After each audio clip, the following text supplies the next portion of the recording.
प्यारे विद्यार्थियों, शुभाशीष हम पढ़ रहे थे यशपाल जी का लिखा हुआ अध्याय लखनवी अंदाज।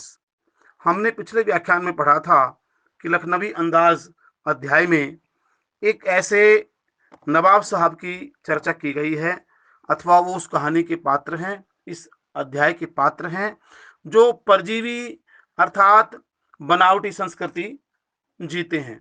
हमने पढ़ लिया था कि लेखक खिड़की के पास बैठकर प्राकृतिक दृश्य देखने के लिए अथवा नई कहानी के विषय में सोचने के लिए सेकंड क्लास का टिकट लेकर के एकांत डब्बे में बैठना चाहते थे, किंतु अनुमान के प्रतिकूल डिब्बा एकांत नहीं था।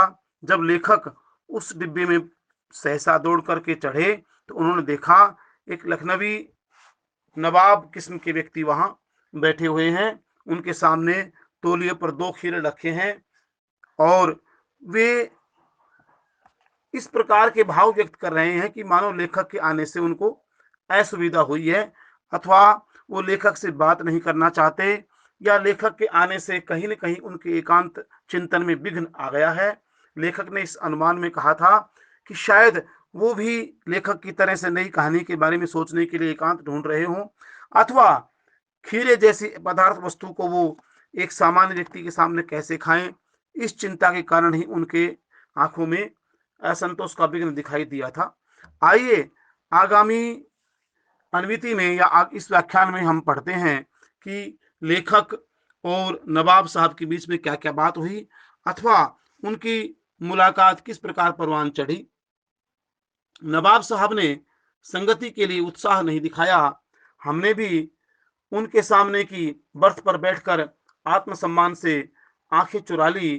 खाली बैठे कल्पना करते करते रहने की पुरानी आदत है। नवाब साहब की असुविधा और संकोच के कारण अनुमान करने लगे।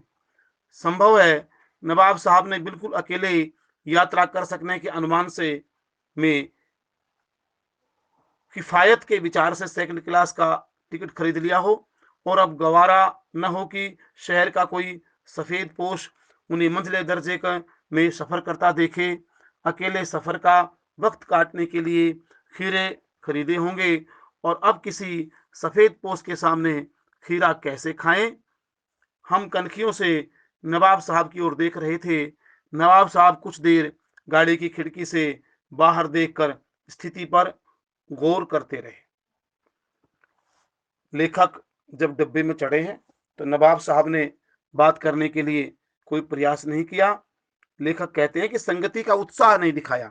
हम जब किसी व्यक्ति से मिलते हैं तो वह हमसे बोलता है, जैसे हाय हेलो होती है, तो हमारा भी मन सामने वाले से बोलने के लिए करता है। पर क्योंकि आजकल व्यक्ति अपने आप में सिमट करके सिकुड़ करके रह गया है, अतः कोई किसी से बोलना नहीं चाहता। कुछ ऐसा ही उस समय भी हुआ था। नवाब साहब ने संगति का उत्साह नहीं दिखाया। लेखक कहते हैं कि हम भी सामने के बर्थ पर बैठ गए और हमने भी आत्मसम्मान से आंखें चुरा ली। आत्मसम्मान, हर व्यक्ति अपना आत्मसम्मान चाहता है। हर व्यक्ति ये चाहता है कि मैं किसी व्यक्ति से संपर्क तभी बढ़ाऊं जो वह चाहता हो। हम बिना किसी की चाहे जबरदस्ती अपनी ओर संपर्क नहीं बढ़ा सकते। यदि हम बढ़ाते हैं तो कहीं न कहीं, क्योंकि हम मानव हैं, ये मानवीय स्वभाव है, आत्मसम्मान को ठेस पहुंचती है। तो लेखक वही बात कहते हैं कि आत्मसम्मान से हमने आंखें चुरा ली।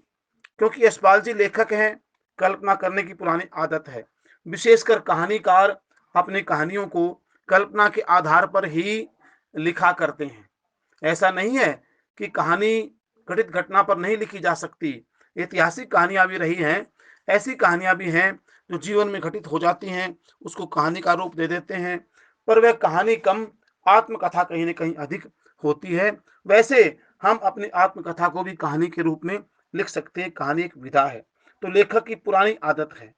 उन्होंने अनुमान लगाया कि नवाब साहब लेखक के आने से असुविधा महसूस क्यों कर रहे होंगे, उसका वो अनुमान लगाने लगे। वो कहते हैं नवाब साहब ने बिल्कुल अकेले यात्रा कर सकने के अनुमान में किफायत के विचार से सेकंड क्लास का टिकट खरीद लिया होगा। वो किफायत चाहते थे, हो सकते थे दूर जाना नहीं था, अतः कुछ बचाव के चक्कर में, बचत के चक्कर में सेकंड क्लास का डिब्बा ढूंढ लिया हो कि शायद वहां कोई भी नहीं आएगा, अतः हम एकांत में ही रहेंगे। तो नवाब साहब की इस मनसा पर भी पानी फिर गया, क्योंकि वहां लेखक आ गए थे।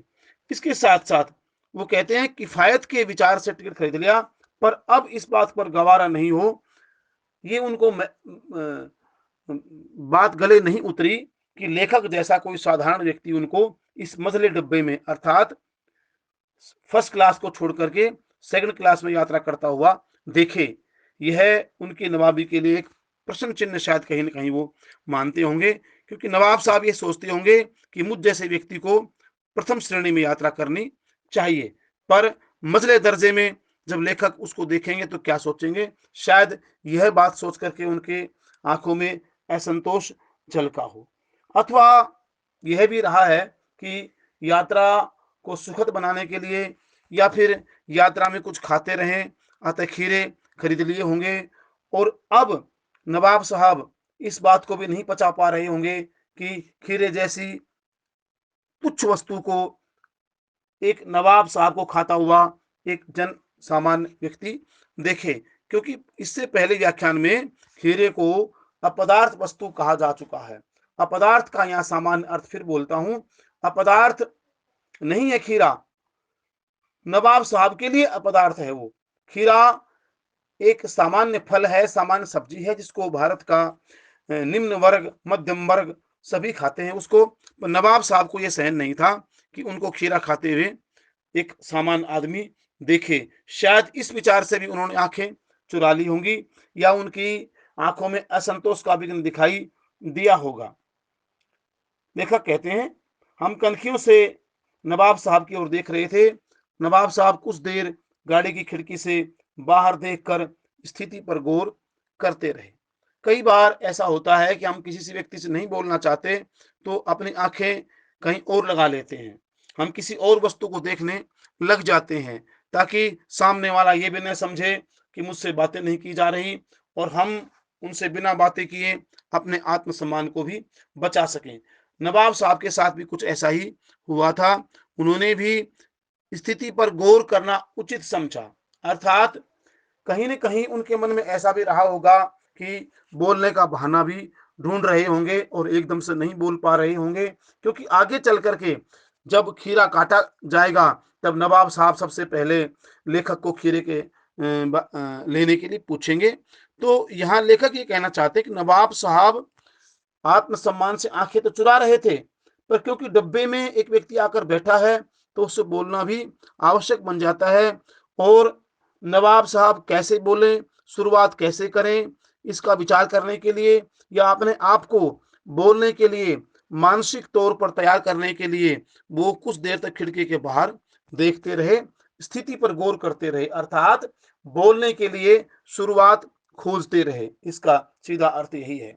इस अनविति में आपने पढ़ा है कि लेखक की कल्पना करने की आदत है और वो कल्पना में सोचते हैं कि नवाब साहब एकांत में क्यों बैठे हैं, शायद किफायत के लिए टिकट खरीद लिया हो और अब उनको पश्चाताप हो रहा हो। इसके साथ साथ लेखक का अनुमान है कि नवाब साहब ने यात्रा को सुखद बनाने के लिए, आनंददायक बनाने के लिए या अथवा मनोरंजन के लिए खीरे खरीद लिए होंगे और अब उनको इस बात के लिए गवारा नहीं है या यह बात सहन नहीं हो पा रही है कि लेखक जैसा आम समाज का व्यक्ति, एक निम्न वर्ग का या मध्यम वर्ग का व्यक्ति नवाब साहब जैसे उच्च वर्ग के व्यक्ति को खीरा खाते हुए देखें। आगे लेखक ने यह लिखा है कि नवाब साहब खिड़की से बाहर क्यों देखते रहे थे, क्योंकि वो एकदम से लेखक से मिलना या बोलना नहीं चाहते थे। अतः उन्होंने खिड़की में देख करके या खिड़की से बाहर देख करके स्थिति पर गौर किया कि बोलने की शुरुआत कहाँ से की जाए। तो इस प्रकार से इस अनविति में आपने नवाब साहब के संबंध में और कुछ जानकारी प्राप्त की। आने वाली अनवितियों में नवाब साहब की परजीवी संस्कृति के बारे में अथवा उनके बनावटीपन के बारे में और भी रहस्य खुलेंगे। हम बता चुके हैं मूल रूप से यह कहानी नई कहानी का जो आंदोलन था उसके विरोध में लिखी गई थी, यह समझाने के लिए कि बिना कथ्य के, बिना घटनाओं की कहानी नहीं लिखी जा सकती। प्यारे विद्यार्थियों, आज की अनविति यहीं पर समाप्त होती है। मुलाकात होगी इससे अगले व्याख्यान में। तब तक के लिए नमस्कार, शुभाशीष।